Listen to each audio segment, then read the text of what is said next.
क्या कहेंगे? हमारे पूरे रांची लोकसभा हो या पूरे देश का चुनाव हो, मोदी जी के ही नाम पे लड़ रहे हैं। अब मोदी जी अपने भाषणों में भी कह रहे हैं कि आप हमें वोट दे रहे हैं, आप एक वोट मोदी जी को जा रहा है। इसी के तर्ज पे गांव हो या शहर हो, सभी लोग मोदी जी के ही नाम पर भाजपा को वोट कर रहे हैं। इस बार जो चुनावी मुद्दों पे है कि कहते हैं ना कि आश्वासन इस पे? नहीं, नहीं, मुद्दों पे ही आधारित चुनाव है। आप देखेंगे जो हम लोगों ने अपने मैनिफेस्टो में जो मोदी जी ने कहा था या भाजपा ने कहा था, वो मैनिफेस्टो के अनुसार ही सारा काम हुआ। 370 वापस हुआ, अयोध्या में राम मंदिर निर्माण था, जो भी उनके मैनिफेस्टो में था, महिलाओं के लिए, व्यवसायियों के लिए, वो अपने मैनिफेस्टो के अनुसार ही काम कर रहे हैं। अपने काम के आधार पर हमारे आदरणीय प्रधानमंत्री जी देश के लोगों से फिर तीसरी बार मौका मांग रहे हैं। विपक्ष के पार्टियों का कहना है कि गांव में अनाज जो दे रहे हैं उसको लेकर के बहुत बड़ा, और राम मंदिर को लेकर के वोट ये लेना चाह रही है बीजेपी, उस पर आप क्या कहेंगे? देखिए, कोरोना काल में लोगों को मदद के लिए अनाज बाँटने का जो स्कीम आया था, उस स्कीम से भारत के लोगों को बहुत फ़ायदा हुआ। लोगों की डिमांड थी, उसको देखते हुए मोदी जी ने उसे फिर 5 वर्षों के लिए बढ़ा दिया। और राम मंदिर तो हर सनातनी, हर हिंदू का गर्व का बात था। 500 वर्षों से लगातार हमारे पूर्वजों ने संघर्ष किया, बलिदान दिया, उसके बाद आज मोदी जी के कार्यकाल में राम मंदिर बन पाया, लोग उससे उत्साहित हैं, खुशी हैं।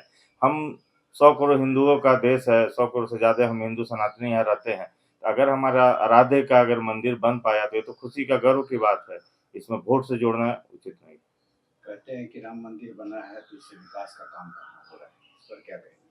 आज विकास का काम, अब जितना इंफ्रास्ट्रक्चर का काम 10 वर्षों में हुआ है, वो देखने वाला काम है।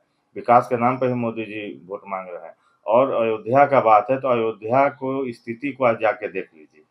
अयोध्या में लाखों लोग रोज जाते हैं, उससे रोजगार बढ़ता है, व्यवसाय बढ़ता है। पूरे यूपी में पर्यटन से और मंदिरों के विकास होने के बाद, कॉरिडोर का निर्माण होने के बाद, यूपी का आमदनी में बेतहाशा वृद्धि हुआ है।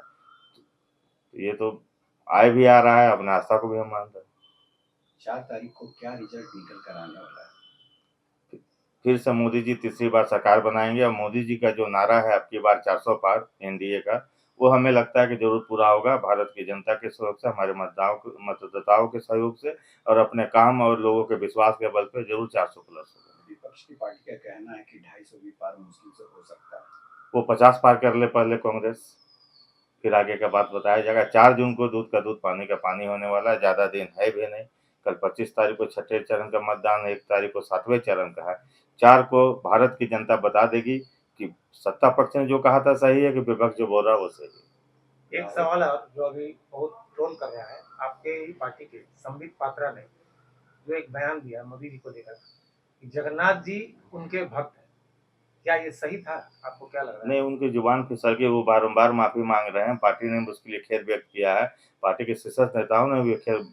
भगवान जगन्नाथ सबके आराध्य है, हम उनके वंशज, हम उनके शिष्य है, वो हमारे आराध्य नहीं है, हम उनके आराध्य हैं। हम भगवान जगन्नाथ की पूजा करते हैं। उनकी जुबान फिसल गई, वो कहना चाहते थे कि मोदी जी भी भगवान जगन्नाथ के भक्त है, लेकिन भूलवश ऐसा निकल गया और 3 दिनों के उपवास पर भी हैं। वो लगातार माफी भी मांगे हैं। भूलवश की घटना है, इसी को उनकी न मंशा थी, न भगवान के प्रति कोई अनादर का भाव था। राहुल गांधी का कहना है कि कांग्रेस की सरकार अगर बनती है तो 8500 रुपए खटाखट खटाखट हर एक के खाते में जाएंगे, महिला के खाते में। क्या देखिए, कहेंगे? झारखंड सरकार ने भी, जब कांग्रेस की सम्मिलित सरकार है यहाँ, तो उन्होंने कहा था बेरोजगार युवाओं को 7,000 5,000 जो भी थी, एक भी युवाओं को नहीं मिला। 5 लाख युवाओं को नौकरी का बात किए थे, 5,000 भर्तियां नहीं हो पाई। जो भी भर्ती निकली या तो पेपर लीक के कारण या कुछ और टेक्निकल कारणों से रद्द ही हो जाती है लगातार। आप 5,000 युवाओं को नौकरी नहीं दे पाए। आप उस समय भी बोले थे बेरोजगारी भत्ता देंगे, कहाँ दिए? आप झारखंड, पूरे देश की बात करते हैं, आप झारखंड में आपकी सरकार होने के बावजूद आप कुछ नहीं कर पाए। और अगर बात करें तो जैसा आप लोगों ने सर्वे किया, गाँव-गाँव जाकर वोट के लिए अपील की, तो कौन सी समस्या सबसे ज़्यादा सामने निकल कर आई लोगों की? देखिए, समस्या तो है। समस्या कितना भी विकास करे तो 100% विकास तो अभी हो नहीं पाया। धीरे-धीरे मोदी जी लगातार 10 वर्षों में पिछले 60 वर्षों का कलंक को धोने में उनको लग रहा है। लगातार काम का है। जो भी जनता की माँग होगी आगे आने वाले समय में भी पूरा किया जाएगा। फेज़ वाइज़ वो काम चल भी रहे हैं और होंगे भी।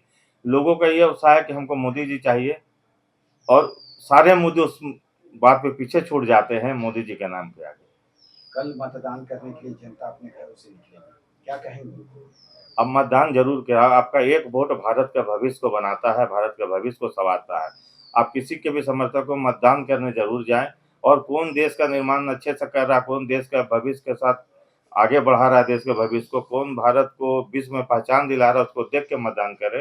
भारत के मतदाता जागरूक है, वो अपना भला जानते हैं, वो अपने भले के लिए, अपने देश की अस्मिता के लिए, अपने देश की रक्षा के लिए वोट ज़रूर दें। एक-एक आदमी वोट दे, वोट ही आपकी शक्ति है, 5 वर्षों में एक बार अपनी शक्ति का प्रदर्शन ज़रूर करें।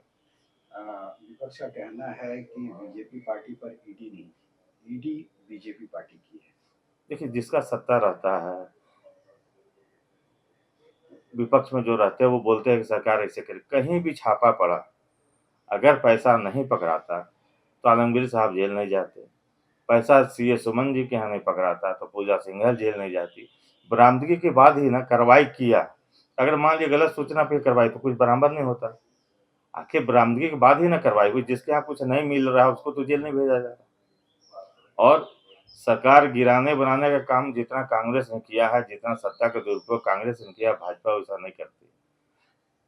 मुद्दे आधारित काम होते हैं और जहाँ पे भ्रष्टाचार हुआ है, ऐसा एक भी कारण बताइए जिसमें कि भ्रष्टाचार में इतना पैसा तो शायद देश में कहीं पकड़ाता भी नहीं जितना यहाँ पकड़ा रहा है।